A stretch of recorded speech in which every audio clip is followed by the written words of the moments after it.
What's going on, Steve? Nice to see you. Nice to see you again. Thank you for taking some time away from LVP to come talk to me. Of course. I know you're a busy man, but it's always good to see you, good to talk to you. I've enjoyed your band for, now I think about it, it's like probably been like almost 2 years now. Maybe one and a half, 2. I think we've been playing since September 2022 in a full lineup. Yeah. So yeah, just over 2 years. You guys have been awesome to see every time I've come out. So yeah, Steve, you play with LVP, but let us know about you, more about the band, more about your guitar, more about your songwriting. I know we're going to get into all that, but let us know now. So yeah, I started the project back in like 2020, I guess officially, by demoing things with Kyle Drumheller, our recently former drummer. He's a good friend of mine from college. We've talked about all this in the last time we... But you can still rehash. There's no worries. Started demoing some songs with a friend after being inspired by my friend Aaron that I lived with in LA. I was in his band for a little bit and was inspired by his ability to work with people and be open to people that are better than him so that it pushes him to get better. So that was the mentality I took coming into moving to New York, starting a band. And that's how Kyle got better. He won't admit it, yeah. No, I had been working on a couple songs. I had kind of given up on music for a long time. When I was living in LA, I was pursuing screenwriting as a career. I went to school for it, and I was just kind of in that mindset of like one pipe dream at a time, Yeah. But I found that wasn't really the industry I wanted to be in, and that I didn't have to put all this pressure on music to be my career if it wasn't meant to be, but I should at least try things and try building something from scratch to see where I can take it. So because of that, I've been, going along all the steps of like, what's the next goal? So it was like demo some songs to get some members, and that led to Vince and Joe. And then we started playing shows, and then we're like, well, let's shoot a music video, because I have a friend that is a director that wants to do a music video with us. And we'll do a whole like real well-made EP with a good producer, Nick Starantino. And we'll do an EP release show, and we got like the sickest lineup for that show ever. You were there. Yeah, right? it was two-man, right? Yeah, it was two-man Giant Squid, Scorts, and Short Porch. Yeah. Like some of my favorite bands in the New York City scene. And the fact that I could just hit up Mitch and be like, hey, I'm trying to put together an EP release show. Can you like help me? And he's just like, yeah, I got you. Yeah. You want some of the like greatest very chill, bands. very helpful, he's just ready to play. So he's a great guy. and we've played together. We've played with Unifool. Yep. Like we have. I don't know if have all three of us all been on a bill before. I don't know. It'd be pretty funny though if we all three were, because then Tom would play in 2 bands, Joe would play in 2 bands, we'd just be chilling, playing one band each. Like, look at these guys just hustling all day long. It's been so cool to be part of something. I was just telling my girlfriend this, that I feel so lucky that I still get to do this when I watch a movie I love, like Scott Pilgrim, that's all about like people kind of in Arrested Development. They're in like a stage in life where they're not really growing up yet. Yeah. And how having your friend that's in a shitty band that's playing at like a club that you're going to out of obligation. Yeah. There's just something so magical about that. And I don't know, like I'm just glad that I'm not calling any of the other bands shitty, by the way, but you know what I mean? Like DIY, like no one's heard of you, like just doing it because you love it and because you're trying to build something and you're still hungry for it. Because you're trying to stick it to Ticketmaster, right? That too. Yeah. Trying to stay independent. There's just something so magical about it that like I'm so lucky that I don't have to give that up as I get older, and that I can just find new things to write about, new things to experience, and make new friends through it. So like, whether you're just going to a show as a fan or talking to a band you've been on a bill with once, you can always hit them up and be like, hey, you want to get another one together? Yeah. And what's your draw like? What's What's a good venue? What's a good backup venue in case they double book you? Not naming any names. We'll put it up there. No, it's funny because there's all kinds of stuff in the scene that, I mean, you've seen it, the politics and the radius clauses and things that kind of keep you strategic about when and how to play. But I love being able to have those problems. You know? Yeah, they're good problems to have. Yeah. So, LVP, you guys recently released Bermuda Love Triangle, correct? You said you're demoing stuff now for the future. We're about to start focusing on demoing for the next EP, because we did the first EP with Nick. We did the single for Bermuda Love Triangle with Miles Blue Spruce, who has filled in on drums for us in between times that Kyle wasn't available. And he's an incredible producer and friend and a good hang. So we were just like, we want to do a one-off for BLT because it's this old song. I wrote it in like 2018 with a friend when I was living in LA. Let's just get this out there because it's always like a banger to end the show with. So like that can sit on its own. It might not need to be part of a larger body of work. So let's just do it quick and dirty. How do you make you got me in a tough place because I want to like kind of talk about Bermuda Love Triangle by playing it, but don't let me forget. So we're gonna let's play a little bit of it because I think there's like interesting parts in it, but don't let me forget. How do you make the decision to do single or EP or album? But let's hear Bermuda Love Triangle. Okay, let's do this first. Let's hear it. 1, 2, 3, 4. So I'm just gonna leave it. I can say I love you, but you won't believe it. I'm so sick of telling you no. What you trying to show me? Something about myself, but that's a thing you know me. I'm so sick of watching you go. So I won't watch anymore. A lot of questions. No, not a lot of questions. How, you make this like in the song itself? Is Vince playing like a different part to make it sound extra major? Is he playing more of like the high third, higher octave? The higher octave. Okay. Normally he harmonizes a lot of things. I usually just tell him like do whatever you want. It's rare that I'm like I have a clear thing that I want him to do, or really any member of the band. But for that one, I wanted that octave thing to give it like that MCR kind of like.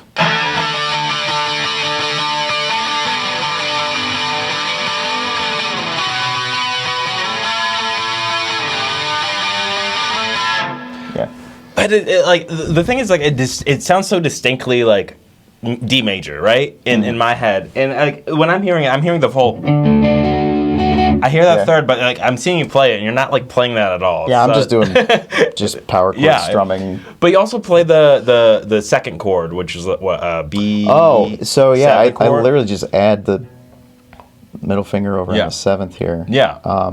Do you play it? And you still play the index finger? Yeah, okay. I just keep.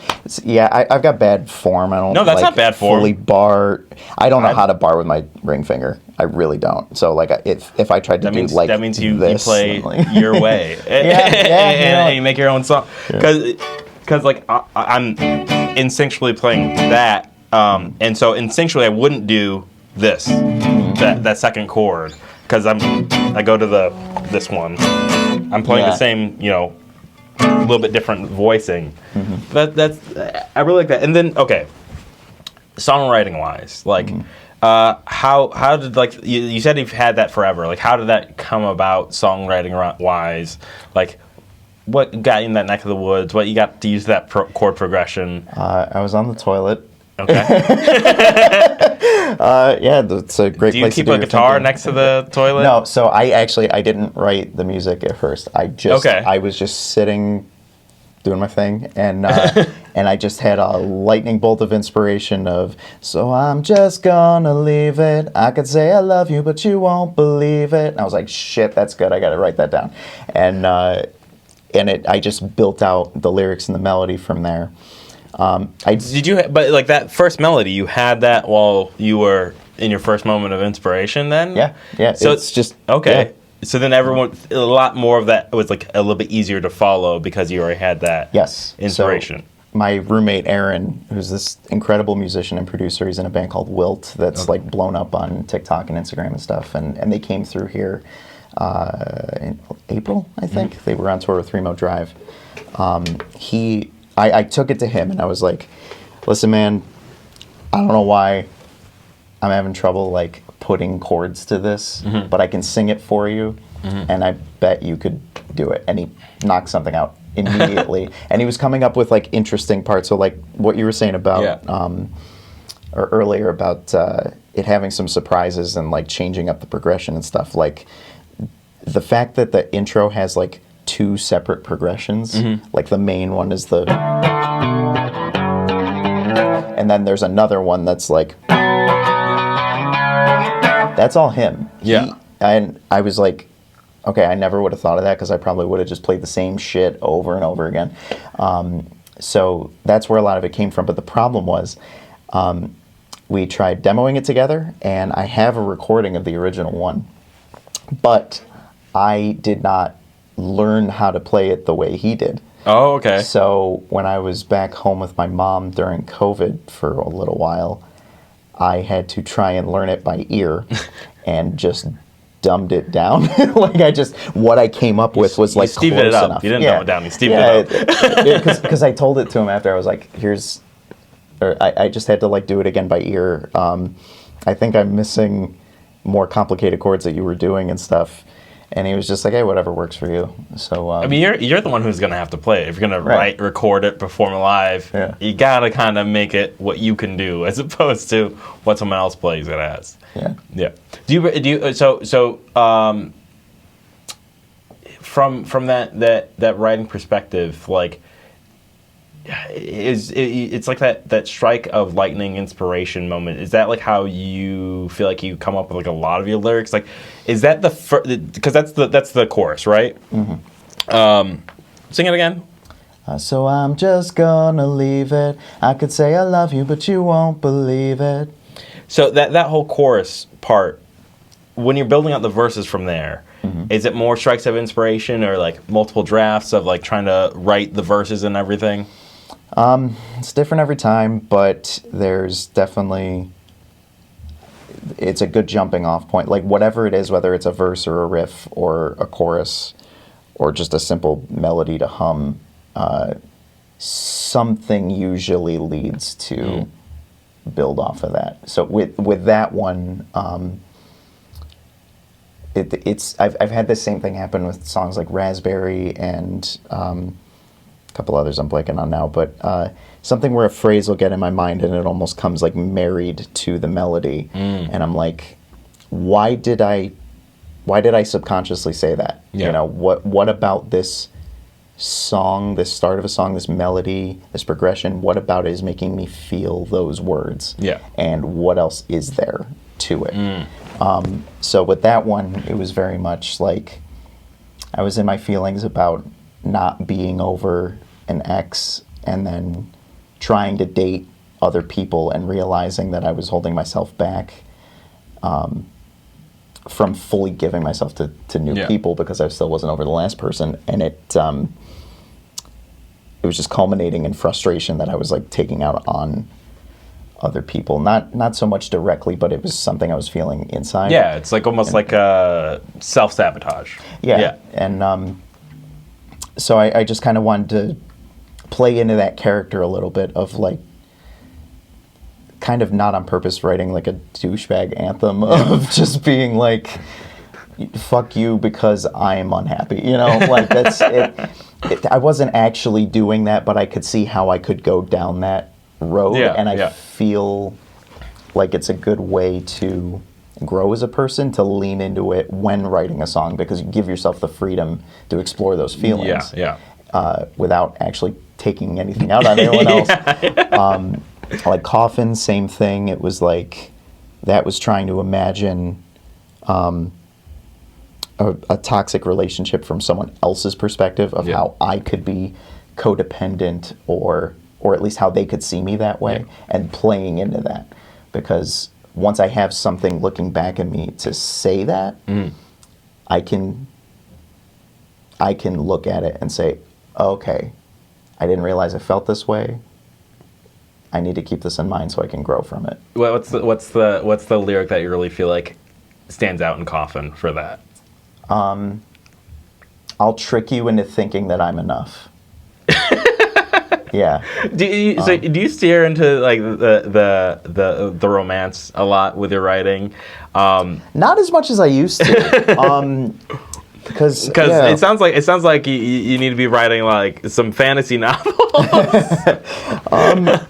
Yeah, no, I've had to, I don't know, when I wrote a song like Deepest Darkest, I had to get out of my own head a little bit because I've just been like sick of wallowing, because it's like, all right, you're in your late 20s, upper middle class white kid, what are you complaining about? You know, like, what does anyone want to hear this? Who gives a shit?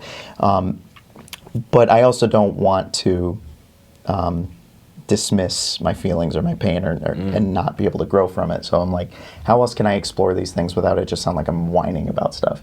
And I've found that it's often good to explore characters. To see if I can translate the feelings I have to other kinds of situations. Like Deepest Darkest is about an addict. I'm not an addict. I don't have a wife or children, but what could I relate to about someone like that? Well, pushing people away, feeling addicted to something, in my case more like sadness, depression, that, like kind of wallowing in these feelings and the desperate feeling of that. So I found that it's not only a good way to learn about myself and get better, but also to learn about other people by finding my commonalities to them. Interesting. So do you think Deepest Darkest, or what's a song that you feel like you've learned a lot about yourself then through writing it and making it? There's this new one called Car Speaker Test that went through a lot of changes as I was writing it. Not just musically, because when I showed it to the band, they like took it in a totally different way that's so much better. So how did it start, and how does it go now? How did it start? It started just very like singer-songwritery, which is fine, but not quite for the band, and it didn't sound that interesting. It was just kind of like...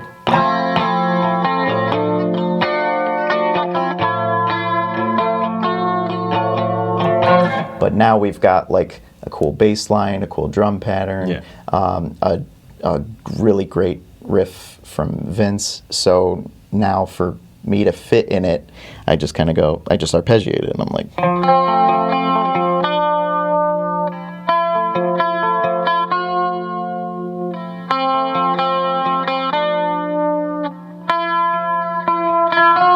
And it just gives it more air, more room to breathe, and it took on a whole new life. But the song itself was about... I started with the idea of the Car Speaker Test, remembering a friend of mine that I grew up with in like high school. I hung out with him a lot. He was in bands, and he would like pick me up and drive me around so he could show me like the newest mix of his band's new EP and like listen to it and do the classic Car Speaker Test, because you hear it over the speakers with the producer. It sounds different than when you get it in the car. It's like, how's it going to sound in the car? And I was remembering that as I was driving back from Long Island with Joe when we were recording our EP, and we were giving it the Car Speaker Test, and I was just remembering those old times with my buddy, and I started to like look back on it, and I was like, I wonder what he's up to now. I haven't talked to him in a long time. We've both grown a lot as people. This seems like an interesting story for a song, but I'm not sure that the story's like there. Like, it's just remembering a nostalgic time from the past. What could I do to make this interesting? And I was like, what if I made it gay? what if I just turned it into like, it's a bisexual yearning anthem of like having a crush on this guy that you look up to, and being unsure if you want to be him or be with him. Ooh, interesting. Yeah, Yeah. Not exactly my experience, but it was something interesting enough to write pursue it. about. I was also watching the anime Given at the time, which Okay. is like a gay band anime, and I was like, all right, maybe I'm into my feelings a little bit. Yeah, about yeah, it. So, but no, it was a cool. Let's transcend. Yeah, let's try something new, see what feelings I could explore through this version of events. Yeah. I don't know what it taught me about sexuality, but I would say it was more about like the story of it being that he was going to go on and do big things, and now he ended up just staying back in our hometown. Yeah. And I always admired that and wanted to do that too. So I ended up actually leaving home and moving on. So that, I think, taught me to be proud of this achievement, of this big step that I've taken to actually go do something else. Yeah. You know? Risk it. Yeah. Yeah. And most of the time it's a risk of like I always think about a lot of risk in terms of like what's the worst that can happen. But I think it's interesting that you've kind of like created these two characters of like so the main is it like there's a main character and like a secondary character, or are they both main characters or co-characters? It's in like a first person thing. Okay. Like, and it's the person that achieves, or is it the person that stays where they are? the person who achieves, he's kind of like observing and looking up to the other guy. That's you know, he sees that, you know, he's got hot girls and he's in a band, and like he's getting a lot out of my character's admiration. Yeah. You know, he's feeling bigger because he wants to drive me around and be like, so what do you think of my music? Yeah, you know? And then my character is just kind of like, you're so cool. You know? But does your character ever then have the moment of like looking in the rear of your mirror at the end? Yeah. Okay. Yeah, Okay. Of kind of like the chorus is like the first two choruses are mostly the same, of just that that feeling of like, I don't know if I want to be with you or be you. Mm-hmm. And I'm so afraid of telling you that I'm thinking this because I'm afraid you're going to like reject around, you. Yeah, and like call me a slur or something, Yeah. you know. And so the last chorus is more about like looking back on that time and saying like, maybe some of those feelings still linger, but at the end of the day, I've moved on and I'm in a place where now I can answer these questions for myself. Mm-hmm. I'm not worried about someone else accepting me because I can find the answers on my own. So it's the kind of it's the kind of like heady emo shit that nobody dances to at the shows. No one needs to dance to. I mean, when I heard that song, again at Unruly Collective, like. It definitely, you know, you appreciate bands that have a dynamic and like tone shifting and like showing a dimension of character. And I think that song really, like, you know, you kind of take pause when you're hearing like Bermuda Love Triangle and, you know, Raspberry and stuff, where it feels a little bit more high energy. Mm-hmm. Well, yeah, Raspberry still has a good amount of energy, but you really took your time on that song. And you need, I think you, like, in a set, in an album, in your catalog, you need the ones that take time and are something that, I think sometimes you forget that, like, there's some songs that have a lot of lamenting or slow delivery that they're big songs in your life. Sometimes tend to be these ones that are just long, Stairway to Heaven, classic one, and it's like, it's very calm, and then it builds up. You know, those things become very monumental. So I really dug the song. I look forward to hearing more of it. Thank you. And I think it's really powerful that, like, you take your writing, you know, seriously in a direction of, like, really as a way of, like, self-reflection and self-growth and everything. Because I don't think everyone does that. I know I don't always do that. I probably avoid it more, where it's like, my self-growth is through the strings. I'm saying, don't worry about it. I'm always surprised by how deep your stuff goes, though. Because, like, you've got this cool bluesy rock thing going on that you wouldn't think goes that deep. But then you're, like, Medicate Me, or what's that other one you do with Nina that's about... What You Love? Oh my god, I love what you. Yeah, It's like one of yeah. my favorites. Thank like, you, thank you. And what's the one? You're like, I am a revolutionary. Oh, for the people. Yes, yeah. Like that stuff I want to get more into too. Like getting more outward into political and maybe not like ham-fisted political, but like something. You're like character driven. Yeah. All I do for the people is about Fred Hampton. Medicate Me is about a it's not like a single person, but it's an amalgamation of people dealing with healthcare issues in America, right? And Wow, timely. creating a very specific story. This was recorded December 9th, 2024. Medicate Me is more about the child suffering than anyone else. So I don't know. But yeah, no, those songs. But it's like a lot of stuff is like an amalgamation of stuff. Medicate Me is like essentially like just character driven. Again, I got into character driven stuff, I think, mostly after listening to Joe Wasserman's favorite artist, Bruce Springsteen. He has a book. He has a memoir. He goes, I love. I'm re-listening to it now.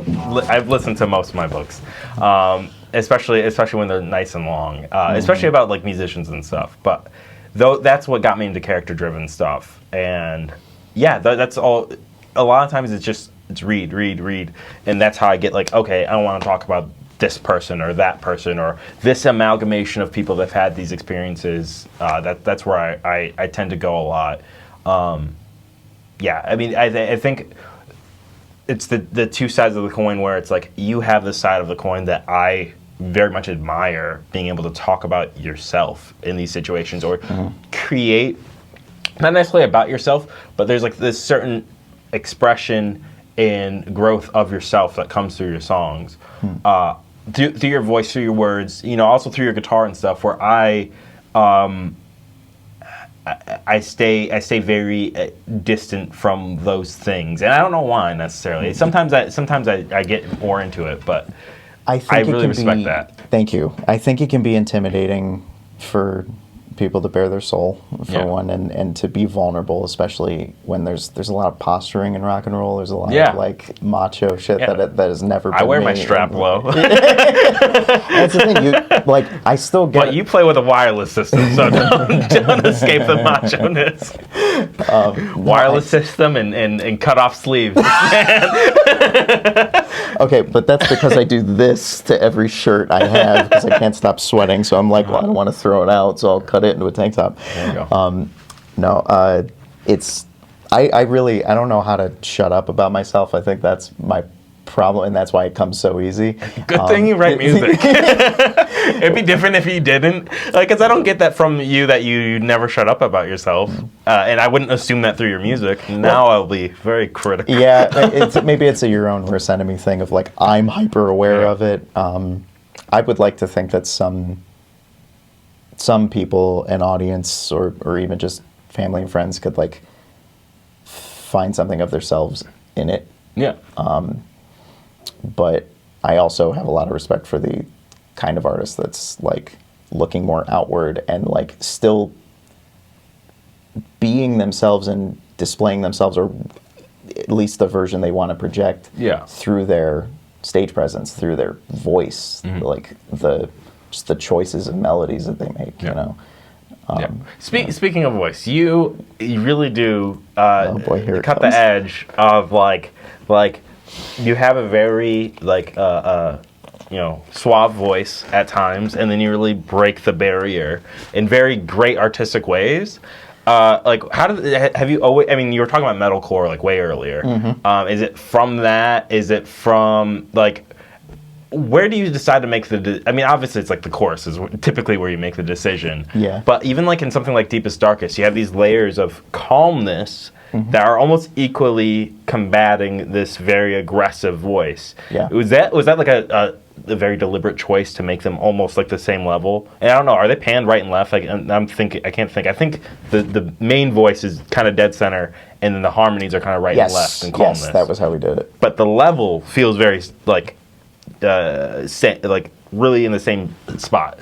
So like, how do you make those decisions? And why do you make those Trust decisions? a great producer like Nick to hear the song and know how to execute what I'm hearing in my head. I think with a song like that, I was just thinking of kind of what the words are and what the state of the character would be in saying them, in that like the verses are softer, but they're still like minor key and like odd, and there's a lot of like open strings with the second capo and stuff that like it's uneasy and kind of haunting. And then when it blows up into this chorus to scream, part of it is hiding my deficiencies as a vocalist, and part of it is I think you're saying that, but you're really showing your proficiency in what you can do. That's the thing. I think I'm leaning into what I know I can do, and I think serves the song, because by that chorus to say I'm gonna die alone, unloved, all that, like I wanted to get that sense of panic out there, and I didn't want it to sound the same all the way through, so I go from like kind of a lower, more like guttural scream on the first half of it to like this higher, screechier scream on the second, because the problem is ramping up as you think about the other people that you're involving in your problem, or so also again, it's just the musical crescendoing. You made this very deliberate choice of like, let's go growl to, which is like a something is going to happen, right? To more edge, more screaming, because the catastrophe is happening. And you made that choice like while writing the song and everything? Kind of. Like very early on? Or it's like more as you were going through it, you started... like, when do you start thinking about these, like, strategic choices in your That's songwriting? a good question. I think sometimes I don't realize I'm doing it until after. Yeah. Or and then you're like, I was thinking about that the whole time. I'm a genius. Yeah, no, I literally just sent lyrics to Joe a couple days after Thanksgiving about something that I experienced on Thanksgiving. And my girlfriend, Allison, was there with me. So I knew that if I showed her the lyrics, she would know the exact context. So I'm like, what if I sent it to Joe without telling him anything? Yeah. And I respect his, abilities, so I'm like, let me see what he thinks. His songwriting, his what do you feedback to think songwriting is great. Yeah, he's like, I was like, what do you think I'm getting at? And he's like, oh, so you're making like allegories and callbacks to like Catholic school and stuff, because it's like dealing with a lot of stuff, like feelings about like religious hypocrisy and stuff. And I did not intend that at all. But the imagery Joe that I read did choose... It's so funny. Were you were Catholic school also? And Joe was Catholic school. Yeah. So he's really into it. Yeah. But don't you love it when someone reads into their own problems, and that almost makes it better? That's like, and weirdly, it's the same problem we had, but I wasn't specifically talking about it, but I still got that message to him without meaning to. Yeah, yeah. And I was like, that makes it sound smarter than I meant it to, so that's really cool.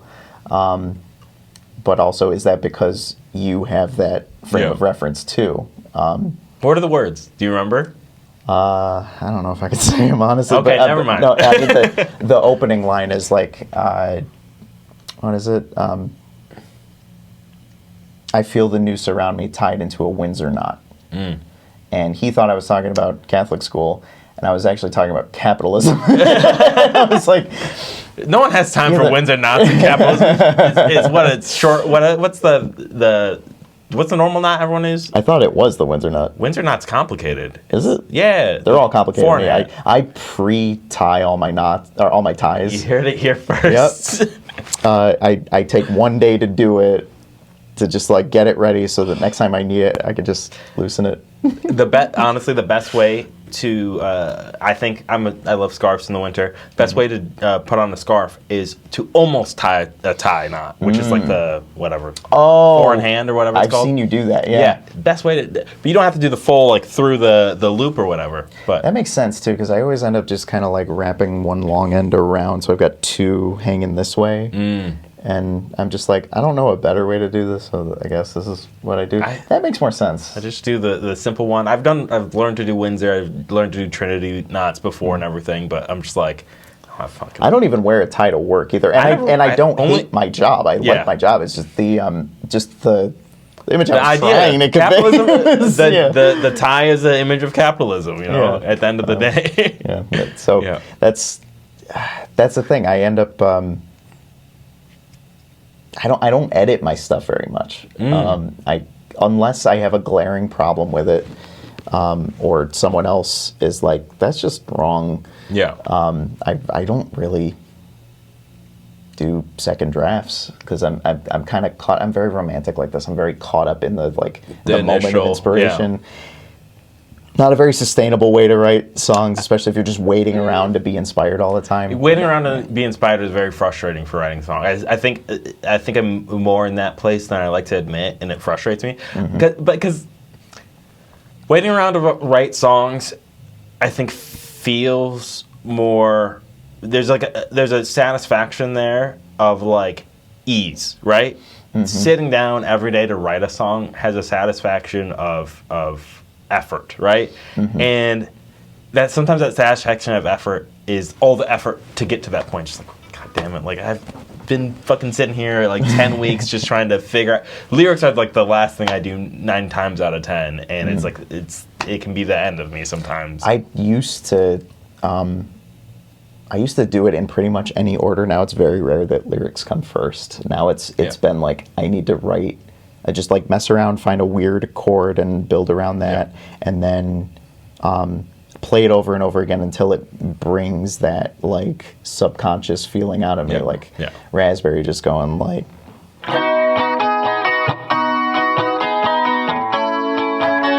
For an hour straight until I just end up saying. Do you wanna go? You look like you wanna go. And I'm like, why? What did I mean by that? And then that turns into a 3-act bird's eye view of a relationship from beginning to end. And it ended up giving me exactly what I needed to finally get over that ex I was talking about earlier. You know? Thank you, songs. Thank you for getting us through the Thank you for literally being cathartic expulsion of shit I don't have any other way to express. I feel like when I think about like playing music and playing guitar in general, it's like it's something I would never. It's never something I'd like just stop doing. Like I'd always. There's a like outside of playing shows, outside of recording and everything. There's a catharsis. There's that moment in time, like I think of like when I was either first learning guitar or just playing in high school just to play, where just like no, this just is something that I do. It doesn't have to be these. It's great when it's these bigger things, but it also doesn't always have to be these bigger things. Was music part of like how you were known in high school? Was music part of how I was known in high school? High school was very tricky for me in terms of I didn't go to like a very standard high school with like I could get into it. I basically went to college for high school. Oh, okay. So it was like a Votech or like it was so. Some community colleges and some universities set up charter schools within themselves that they become technical middle colleges. At least that's what they were called in Michigan. I think I know what you're talking about, the equivalent of it in my hometown, Yeah, so you basically go there only and you get an associate's.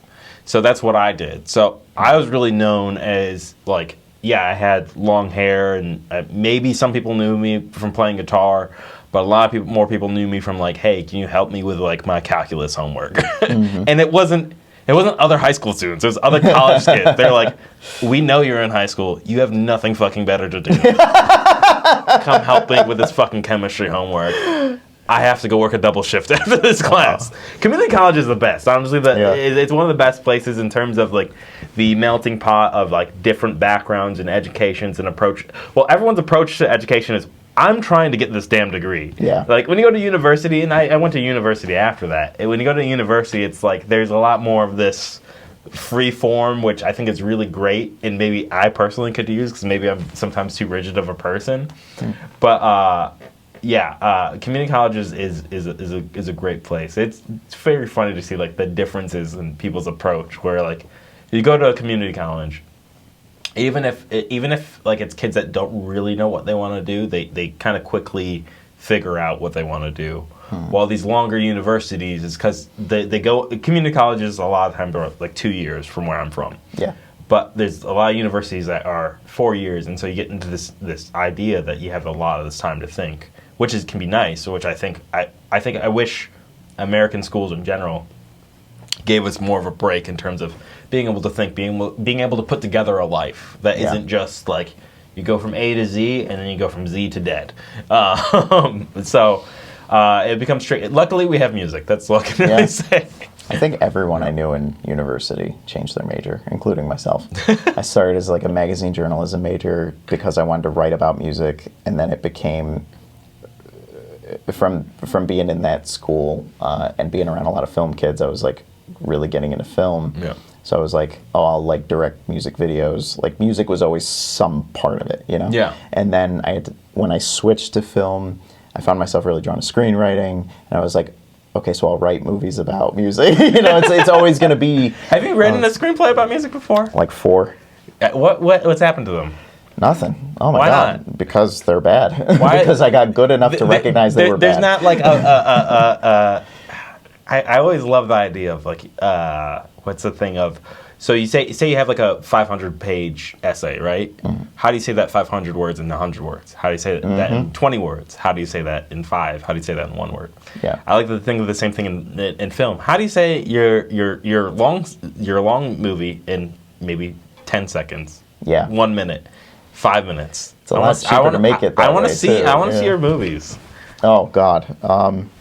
It's something I haven't thought about in so long. Man, you need a. You know what? You Actually, have songs there. Do you remember the last time we talked? I said I had a script written for a Raspberry music video. Yeah. It ended up being too complicated, so we didn't do it. But that friend Andy, who did our Deepest Darkest music video, he came up with a good idea for that. Was it off the Raspberry script that he came up with? No, totally different thing. He Yeah. was just like, let me listen to the song and see what it makes me think of. And then he came up with the whole concept of Kirk being stranded on the beach, and we were just thinking like, okay, what's a good setting for us to play in? Also, Maybe it's all black and white. What great concept! Like to the duality that you put in there. Mm-hmm. It's like in terms of like budget too. It's like, oh, we just need a beach. Yeah, we have Rockaway right there. Yeah, it seems like an island, sure, but like all you need is the beach. I mean, it is an island. We forget. Yeah. But then you said you were looking for a place to like film the actual band playing and stuff. Mm-hmm. Yeah, so we just saw what places were cheap that we could rent for a couple hours and would let us make noise. Yeah. And that was funny because we booked one place that was apparently available for bands and artists doing music videos, but then upon booking it, we got the message saying like, no loud noises. Yeah. We're allowed, and like, that doesn't make sense. We're bringing a drum set and doing playback for a couple hours, you know? So we ended up getting a different place that I remember asking the owner, like, hey, we're going to be making noise. We're going to have crashing cymbals and like a speaker blasting a song over it, like a screamy song over and over again. Will this be okay? And he's like, as long as it's okay with the people booking the studio next to you. And guess who booked the studio next to us? Tell me it's got a whole damn library or some shit. A photographer shooting babies. Well, it's good for them to know that they're gonna die alone. So. Hey, you came to the world alone. You gotta find out sometime. They came out alone. So they let them just know it's like when you came here. Yeah. You're gonna die like you came here. And I felt so bad because they watched us carrying the drums in, and then as soon as we started playing, they just shut the door. I was like, I'm so sorry. We had like poor babies, sound dampeners on the cymbals and stuff. That's so funny. Oh yeah, I remember seeing the sound dampeners on the cymbals. You guys made your effort. Yep. No, they didn't. It didn't get stopped, right? No. We actually went ahead of schedule, so we got out of there quicker than expected. Look at you guys being gentlemen to some babies. Yeah. That's funny. That's funny, man. So let's hear some more guitar and stuff. What do you want to do? You want to do Deepest Darkest? Let's do Deepest Darkest. How does this one go? I gotta get my capo. Okay. Capo 2, right? Yeah. So it's what brought you to doing capo? Like I see you do some capo work. What artist got you there, or was it just you yourself in your own divine? The capo is a fun little thing that I always forget is there. And every now and then I break it out and I'm just like, I feel like I'm in a rut. Let me try putting it on and see what it leads to. And I don't know, this was like the first thing I started doing was just kind of like, I was like, why do all the open strings sound good? I don't even know if that's right to do it, but it sounds good together. And then it just kind of turned into this like thing I didn't even realize until later. Kind of sounded like Chop Suey by System of a Down. I don't think it's. I could get what you're saying, but I think there's definitely a difference because Chop Suey has more of this like circulating pattern. You have this rising pattern, so I think it's different.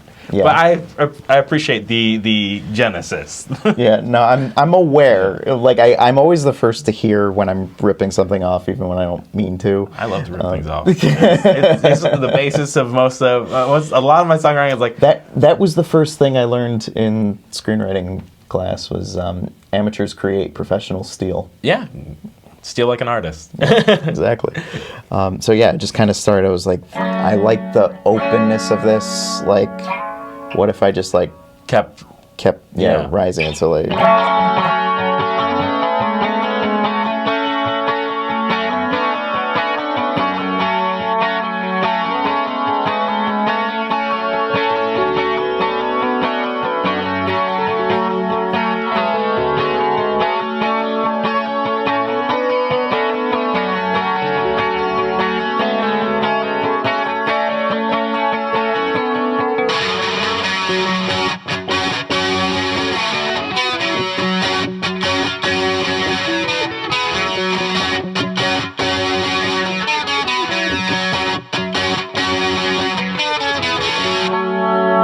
And then I was like, okay, where do I go from there? Like, I don't want to just do the same chords. Let me like use some of the same ones. Yeah. So it's like.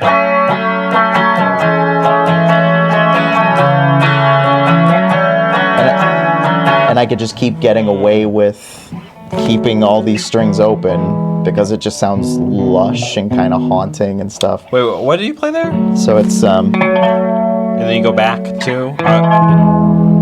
And then. Okay.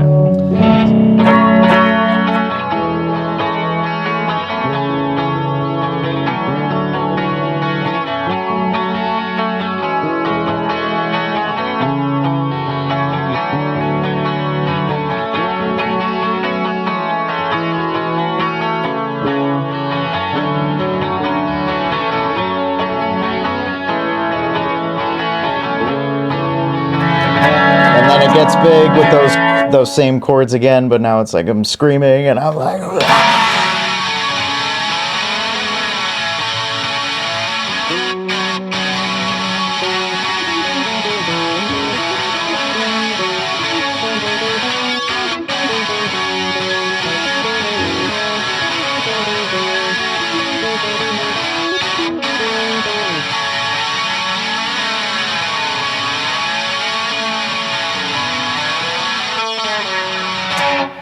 And then my favorite part of the whole song is when it like breaks down. Yeah.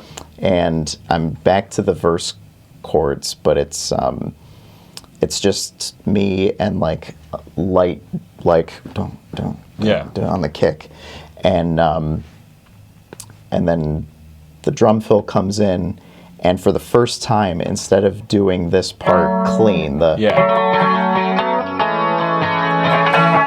I come back in with distortion for like the rest of that part, and it just sounds like.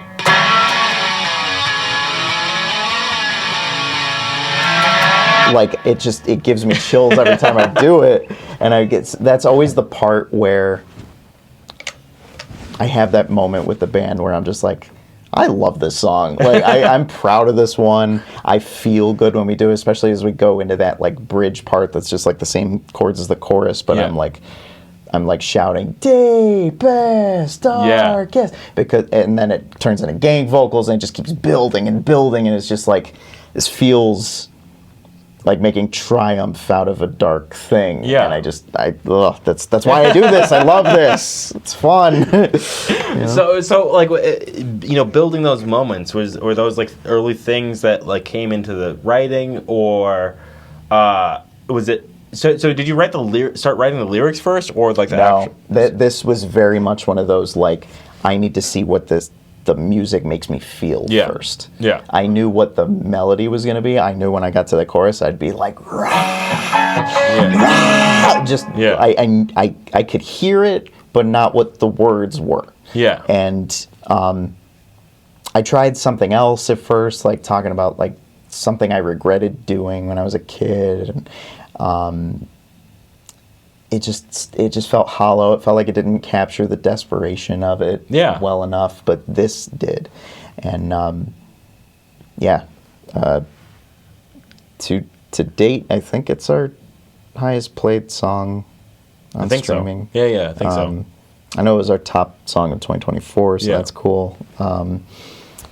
I don't know how much of that is just me, because of course I'm conflating the numbers, streaming my own shit all the time.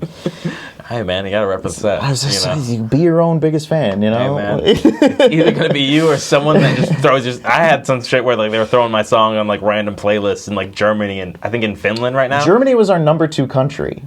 Man, I get nervous though, right? Because like like I don't know how it works, but I've heard like the horror stories through Reddit probably, where someone's like, yeah, some playlist started streaming the shit out of my song, and then it was a fraudulent playlist, so they took my whole song off. It's like, that's not my fault that I got put on that playlist. Mm-hmm. So I get nervous. I haven't had anything happen yet, but it was like one day I was like, hey, we're like popping off in Germany for some reason, and it's like, oh no, this is clearly a fraudulent playlist. Okay. Like there's playlists that will like play your shit. No, hey, I haven't been booted off yet, so until that happens, hopefully it's not Deepest Darkest. I hope not. I got some playlists to add. Yeah. No, I want to jam on Deepest Darkest. Okay. Yeah. That's I like that one a lot.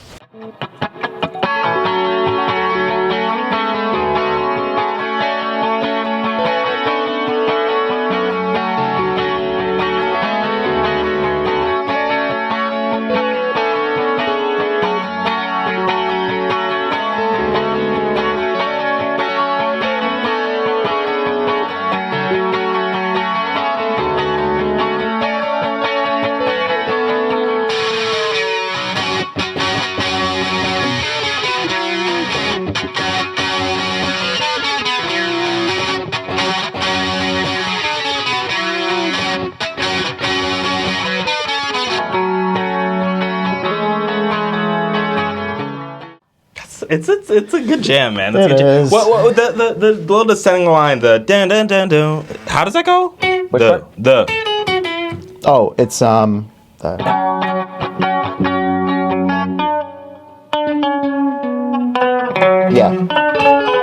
It's funny when you like go out of context of it. You're just like, wait, how do you do it? Yeah. Because it's coming out of the chorus. It's like, and then Vince will alternate, because he'll do something that like matches me on the first and third one, and then on the second, fourth he'll like harmonize it. Because I was hearing it differently, but yeah, he'll do something like that. It's very cool, and it's like it punches very well. Like, is there a way you or Vince plays it? Because like it's very snappy on. Oh, it's like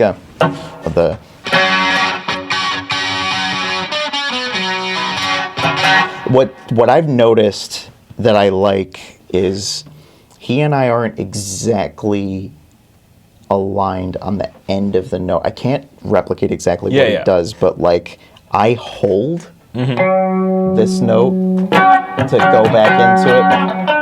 Yeah. I just kind of like on an and beat or something come back in, and so it gives it this weird little half beat where he's like going off into something else, and then we bring it back together.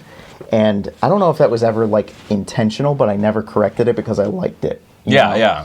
Sometimes you like let things go, because like, I wasn't expecting that, but I'm not going to say anything because I don't want you to, or sometimes you have to like do that, like just don't change what you're doing. Yeah. Yeah, because it wasn't a mistake. Like, I didn't take it as a mistake. I took it as, like, that's a good addition. Yeah. You know, like, Joe has done that, too, where, like, he's, he does, like a slide in or something that, like, gives him a moment that it's just bass before it comes back together, you know. I've gotten a lot better at, not that I think I ever had a problem with it, but, like, I've definitely learned to trust everybody else's ideas because I know that I don't know everything, so I can trust them to make it better. It's very rare that I'm like, no, this is the vision, it has to be exactly like this. And I think because it's so rare, that makes me stick up for those ideas a little bit more. Because I'm like, I know that this works, and I'm not a diva about these things normally, so just trust me on this one. And usually they agree. But they even songs that we've thought have been done, printed, like they are written, we're still finding things that are... I love it when you done, printed, recorded, but like you still like... All right, this is cool and different. Whatever, maybe sometimes, maybe all the times we'll play this live this way. I mean, I always take demos, and like obviously I do a lot of demoing myself. But as soon as I bring it to anyone else, like Joe and Daniel right now, it's always like, this is the core idea. I'll tell you the chord. I'll tell you what chords we need to be on in different parts. But outside of that, have your free will. If there's something very specific, like there's only one or two songs where I'll be like, it very specifically needs to be. If there's like a specific fill, like you guys, you have that, and I feel like Deepest Darkest, like those elements. But a lot of the other stuff is like just groove on it, and as long as it sounds like it's a duck, it will be a duck. But you want let's do Bermuda Love Triangle a little bit. Yeah, let me tune up real quick too. You're really telling me that I need to tune. I hear you, dude. It's that I never notice it on myself. I'm like, oh shit. I mostly. I think tuning I've gotten better about. Rhythm, keeping time. I am not a monster at that at all. I took drum lessons for like a month as a kid, and that did wonders for my sense of rhythm. As I've never played much drums, I had an electronic kit that I played for a while in high school, and I was starting to get kind of good at it. But just getting the basics of rhythm down from a simple drum lesson taught me how to play guitar better and how to dance. Like it's so much for me. It's mostly keeping the rhythm consistent. Yeah. If I play drums like a guitarist, where like I'm getting excited, I'm having fun, it's speeding up. That's why Thomas is a great full drummer and I'm not. But because I grew up, I played guitar and my brother played drums. So like, oh really? I got bored of guitar like maybe year 3 or 4 in, like a little bit, and then my brother's like, well, play drums a little bit, and I played drums and then went back to guitar mostly. So it definitely helped. I can never stay consistent. It's always. I love a metronome as I'm getting older. I'm like, oh, this is shit. I'm not playing as bad as I should be. All right. There's a thing with go through the chord progression because I want to jam to it a little bit. But all right, I'll do it clean first because it'll be a little easier. So the it's all around the like D major thing, and then I don't know. I was trying to learn it by ear, and I was just like, I don't know what chord to change it to. What if I just add this? Great chord to change it to. Yeah, and it was like it's cool because it feels like it's just adding on to what's already there. It's just like, I mean, it literally is. It's like just like beefing it up a little bit, and then so it's like the intro part, like the first half of it, is most of the song. So it's like.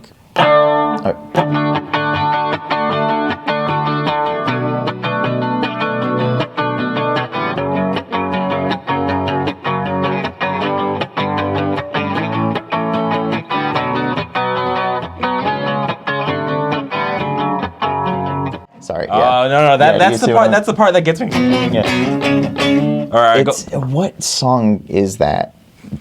does something. It's in Guitar Hero 3. I'm almost positive there's a song in Guitar Hero 3 that You're really just trying to dog me here. You're really just trying to dog me. Do you know what I'm talking One, about? I didn't play Guitar Hero 3. Oh, okay. And two, I was terrible at Guitar Hero. Oh, me too. I only played on medium. I mean, I didn't have it, so I didn't play it, and I was like, why would I play Guitar Hero when I could play guitar? Yeah. You guys suck. Not me. Kanem, how can you play guitar but not Guitar Hero? I don't know. How can you not play guitar? You fucking, fuck you. My best friend growing up, also named Joe, Yeah. won a Guitar Hero contest where the prize was in a real guitar that he then sold to get Beatles Rock Band controllers. I was just like, you and I have different priorities. Damn. Was it? They were nice though. They were like Okay. the Rick bass and the. I'm kind of sad that that it's kind of like this game that isn't really around. I'd take a crack at it. I know there's like still some that are still You out can there, play but Clone Hero. Like you can have like any song you can think That's of has true, charts that's true. for it. Yeah. Yeah. But I mean, I don't I have could a play PC, so guitar. I don't play. Yeah, just learn the songs on guitar. What were we doing? Oh yeah. So and then G, A, and then this B, C, D. oh, it's the C. Yeah. Fucked me on the C, man. Because I always thought. Oh wait, no, it's not. Wait, It's no, C sharp. Yeah, it's C sharp. My bad. You're fucking me two ways. I know. all right. Play it. Tell me I'm unkind. I'm just gonna leave it. I could say I love you, but you won't believe it. I'm so sick of telling you no. Wouldn't you try to show me something about myself, baby? And then this is where it gets different. I'm so sick of watching you. I won't watch anymore. Yeah, that's pretty much it. Yeah. There's that part, the hit, wait, is that on It's that G to G? Yeah. That is fantastic. Like it's a very good choice at a good moment where Yes. it's like that turnaround right at the end of any phrase, right? There's fun things you can do whether you can do like single notes like what you do in Deepest Darkest. You could do something where you change the chord progression right there, which essentially you do it the second time around, Second right? time around, yeah. And again, this is all stuff Aaron thought of because, like, I'm damn it, literally Aaron. just No, if you haven't checked out Wilt, you probably have, but like, if you haven't checked them out, they're amazing. He knows how to take a simple pop song and turn it into like think of like ear candy and like ways to make it more interesting that just takes it above what you would Yeah. think of. He's done it with his own clients as a producer. He's done it with his own band. It's the kind of thing that I'm trying to think more of as a writer now. So when I've shown him songs that I've written since then, Yeah. like this one that can I show you one that I haven't done with the band yet? Yeah, show me. So there's this one. It's called My Submarine, and it's like This is my new song, My Submarine. I wrote it. He's just gonna. No. I remember showing this to Aaron, and he was impressed with like the different chords I threw into it. Because I mean, it's just cowboy chord stuff, but it goes to different places, and I was proud of it because I felt like I was actually challenging what the structure is for a song. You know, it's not just 3 or 4 chords. Which I have no problem with. I like to keep things simple, but that was like Raspberry's 2 chords the whole time. But this one, I think it started with a riff, so it was like.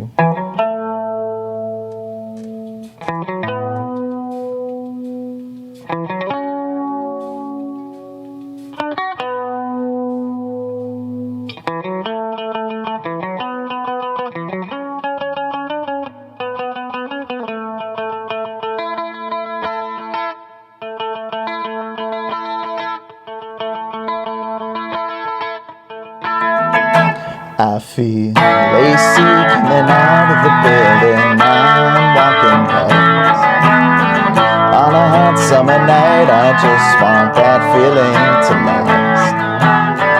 I'm on my way to put this whole night in the past. I'm just too tired for this shit anymore. I'm just too tired for this shit anymore. I can't afford the air I've been wasting, whining about the fruit I'm not tasting, waiting for the flood to come and see if I still care enough to build my submarine.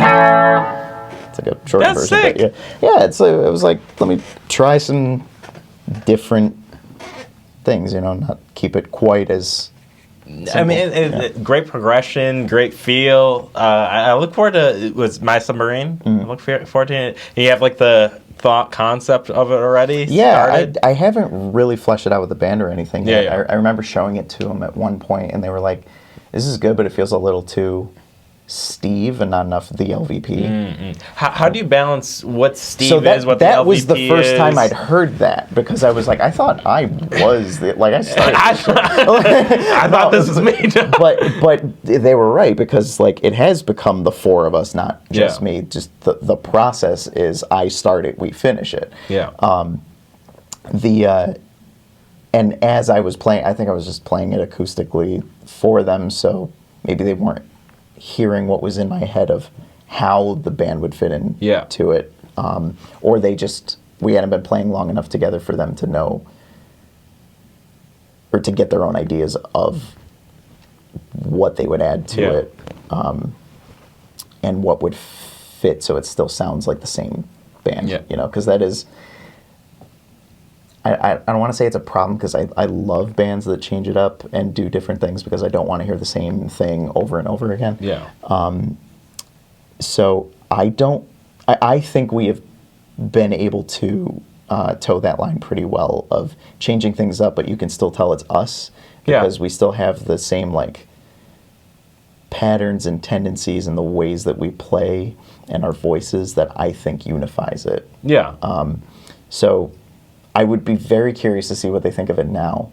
Now that we've been playing together longer and we've formed more of that communal identity, okay, what will we do to it together? Because when I played Car Speaker Test for them for the first time, they said the same thing. They were like, the sound's good, but it's a little sleepy. It's a little sparse. What can we do to make it more interesting?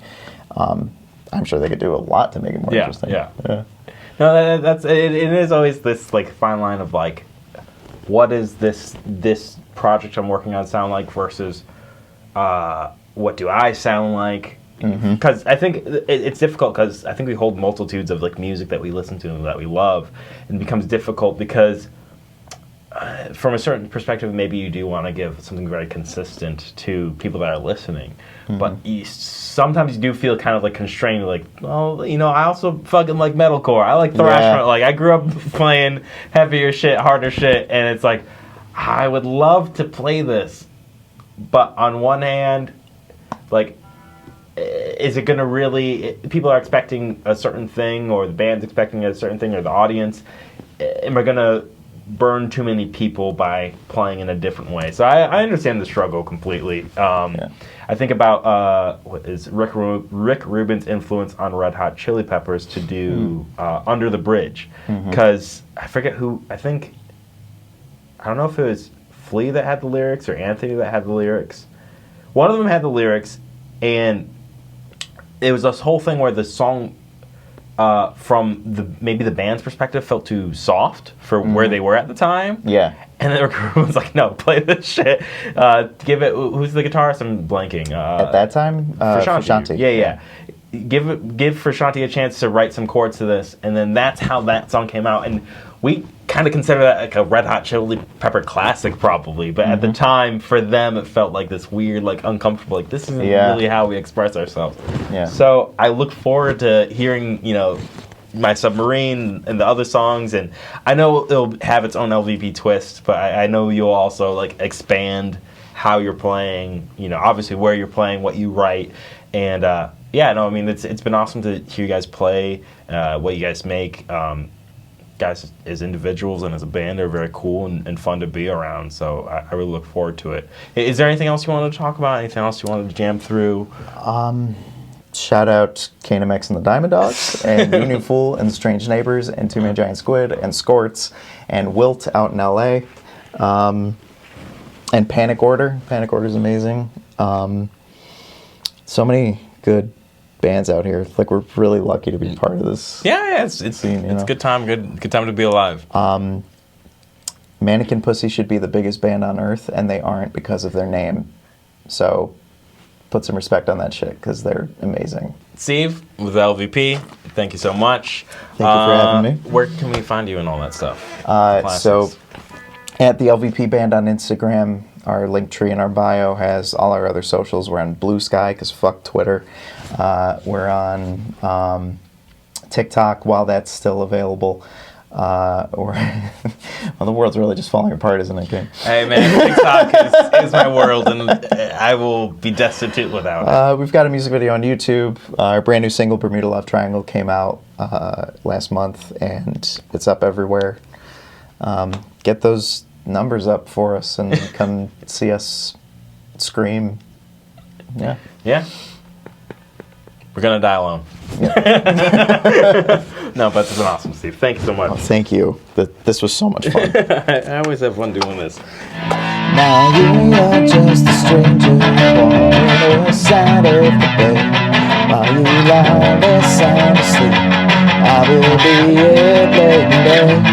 I don't want to talk about her, but she's all that's on my mind. Do this going in, so don't you tell me I'm on guy. I'm just gonna leave it. I can say I love you, but you won't believe it. I'm so sick of telling you no. Why don't you try to show me something about myself because you think you know me? I'm so sick of watching you go, so I won't watch anymore. Don't you think I hate myself doing this way? 'Cause I don't have an excuse, just the reasons they're not okay. But I cannot give my love to you if I had none for myself. She took it when she left, I gotta find it somewhere in here. I'm just gonna leave it. I can say I love you, but you won't believe it. So sick of telling you no. Why don't you try to show me? I said it was a good moment. So